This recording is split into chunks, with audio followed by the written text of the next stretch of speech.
Olá pessoal, seja bem-vindo mais uma vez ao canal Conhecimento Aplicado. Meu nome é George e hoje vamos dar continuidade ao nosso curso de mecânica automotiva, elétrica e todas as partes que compõem o carro. Então, se você está gostando da série, não deixe de largar aquele like e se inscrever no canal. E se você é novo aqui, acompanhe nosso canal, se inscreva, porque estamos lançando playlist sempre. Eu tive um probleminha aí familiar e por causa disso eu tive alguns problemas em que eu não pude gravar vídeos. Mas estamos gravando vídeo aqui quase todos os dias, então não deixe de se inscrever no canal para acompanhar todos os nossos vídeos. E hoje iremos falar sobre comando de válvulas. E que vai ser o último vídeo dessa série de cabeçotes que está na playlist sobre curso de mecânica automotiva gratuito. Então vamos começar falando sobre o comando de válvulas, né? Então, nessa aula o que você irá aprender? O que é um eixo de comando de válvulas? Para que serve o eixo de comando de válvula? Os tipos de polias e comando de válvulas, o ângulo de abertura de válvula e o cruzamento de válvulas. Todos esses itens é o que nós vamos aprender neste curso. Então vamos lá. O que é o comando de válvula? O eixo de comando de válvulas tem esse nome popular. No caso, o nome certo não é eixo de comando de válvulas. O nome certo é árvore de Cames. E para poder explicar o que é uma árvore de Cames, vamos aqui. Primeiramente, vamos classificar o porquê se chama árvore de Cames. Essa denominação é dada, eixo, o nome eixo. Essa denominação é dada quando o eixo ele não se movimenta, quando ele é simplesmente um eixo teórico ou ele é fixo. E aqui eu coloquei uma imagem de uma manga de eixo, onde você parafusa essa manga de eixo na estrutura da suspensão traseira do carro, por exemplo, e a roda se movimenta, mas o eixo fica fixo.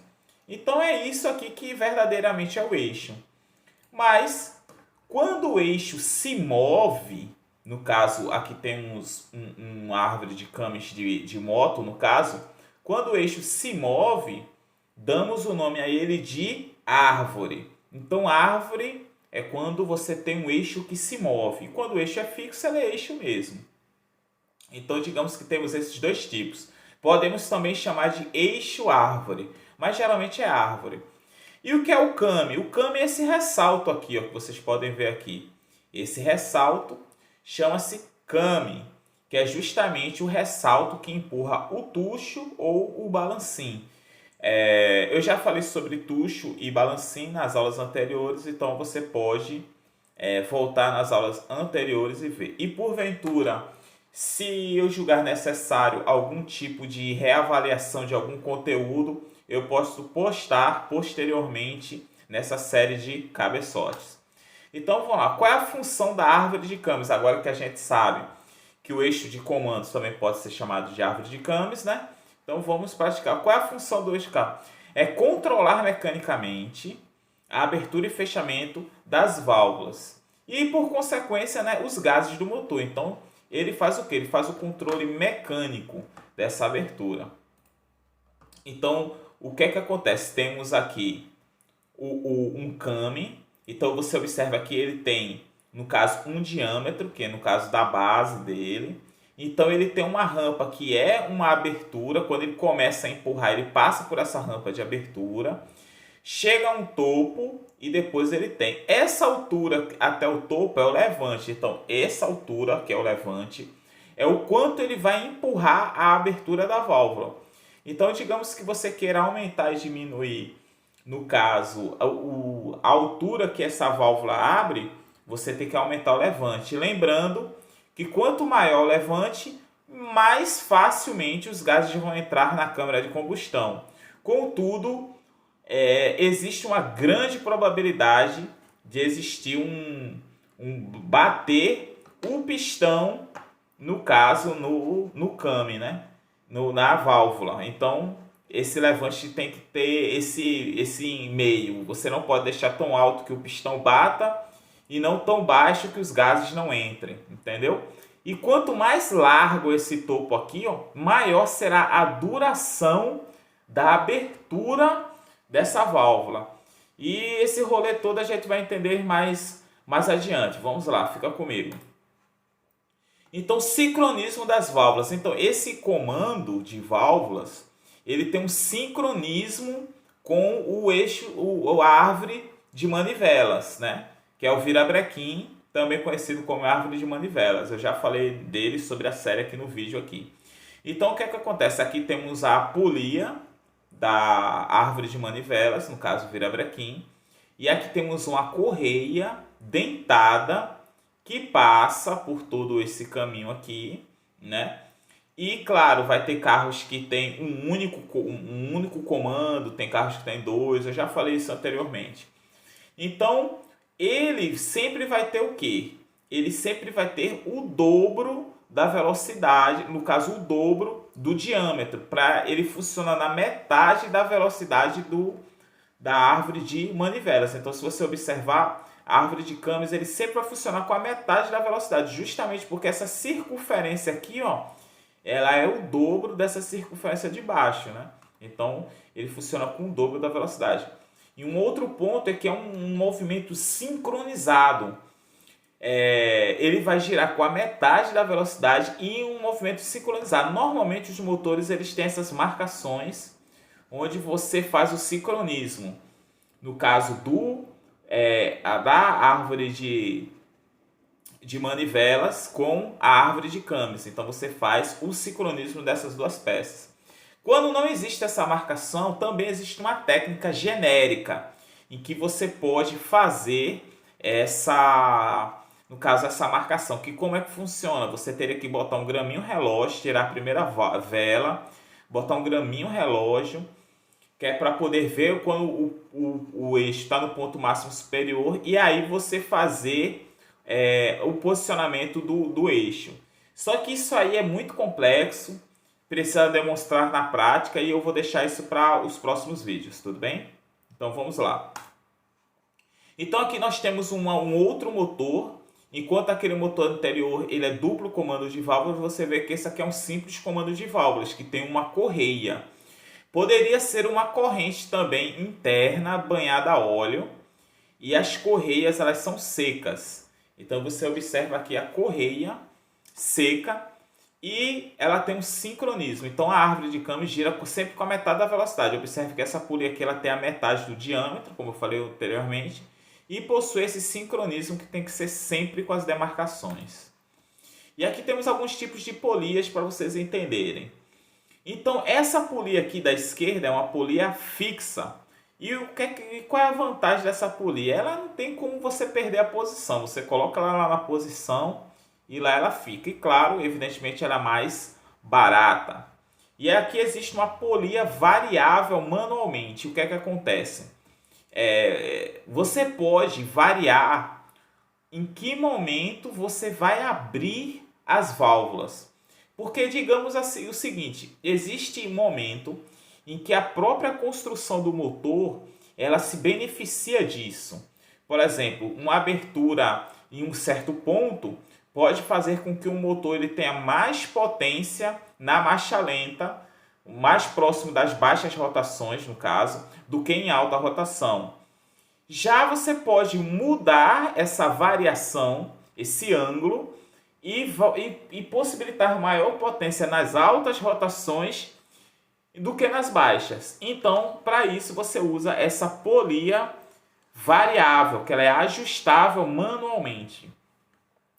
E aí você deve estar se perguntando, não, mas eu não quero só a maior potência, claro, vinda do comando, que outras coisas podem gerar maior potência e economia no motor, mas eu não quero que o meu comando ele seja bom somente na marcha lenta. Eu quero que ele também seja bom quando ele estiver em alta rotação, não só nas baixas. Então, como é que eu faço isso? Então, nós temos as polias variáveis automaticamente, né?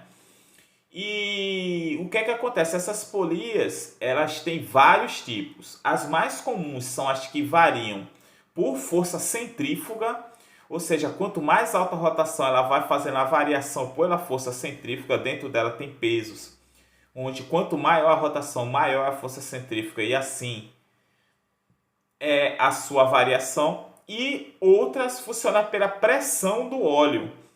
quando o motor ele vai girando, vai gerando maior pressão do óleo e essa pressão do óleo vai ajustando, no caso, essa polia. Então, quando você pode fazer melhorar até esse mecanismo, que é como muitos carros têm eletroválvulas, que essas eletroválvulas elas jogam uma quantidade de óleo apenas para abrir a válvula, mas o controle se torna eletrônico. Então ele consegue capturar o sinal de rotação, ver qual é a melhor posição do comando e abre a eletroválvula apenas para que o óleo movimente a polia.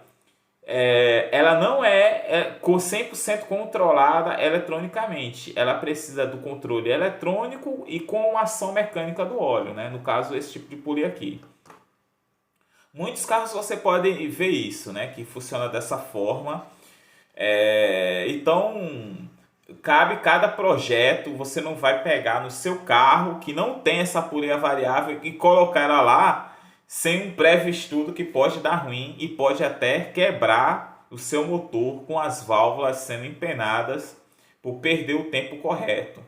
Então não altere, não coloque uma polia ajustável manualmente, nem automaticamente, sem um estudo muito aprofundado disso, né? Fazer esses movimentos. O ideal é você sempre manter a originalidade do motor, né? Caso você queira fazer um tuning, aumentar a potência, tem que ser estudado cuidadosamente para poder fazer isso.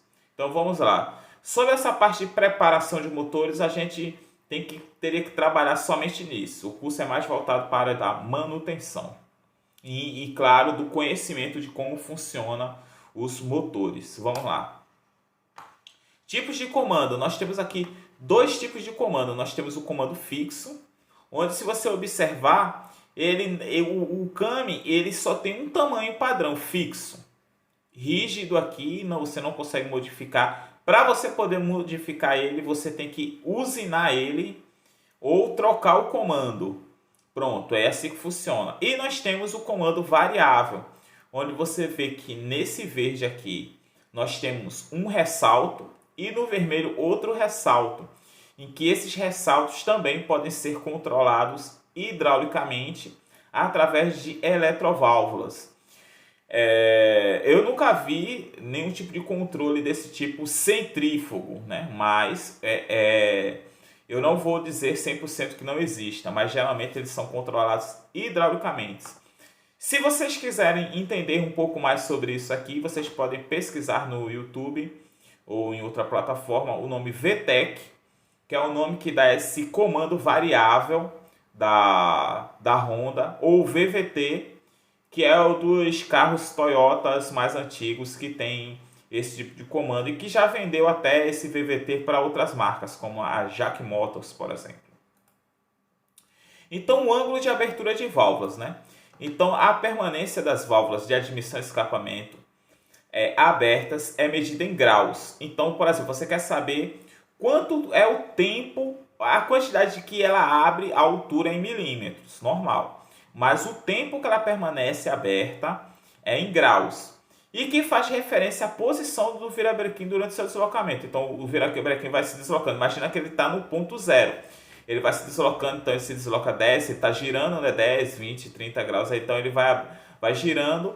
E aí, nesse giro aqui, vai ter um grau de abertura de válvulas. Então, esse grau é o que dá, no caso, que podemos definir qual seria o ângulo da abertura das válvulas. Então, aqui nós temos dois diagramas que são os que mais podemos ver por aí, né?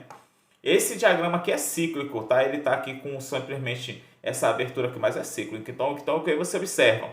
Durante o giro do motor, você pode observar aqui que essa azul é o tempo em que a válvula de admissão está aberta.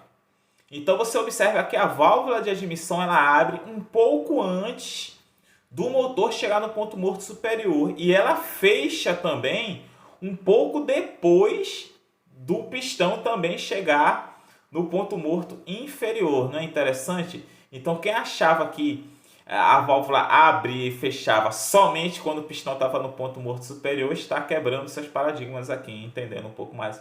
Assim como a válvula de escapamento ela abre um pouco antes de entrar e assim fecha sucessivamente, né?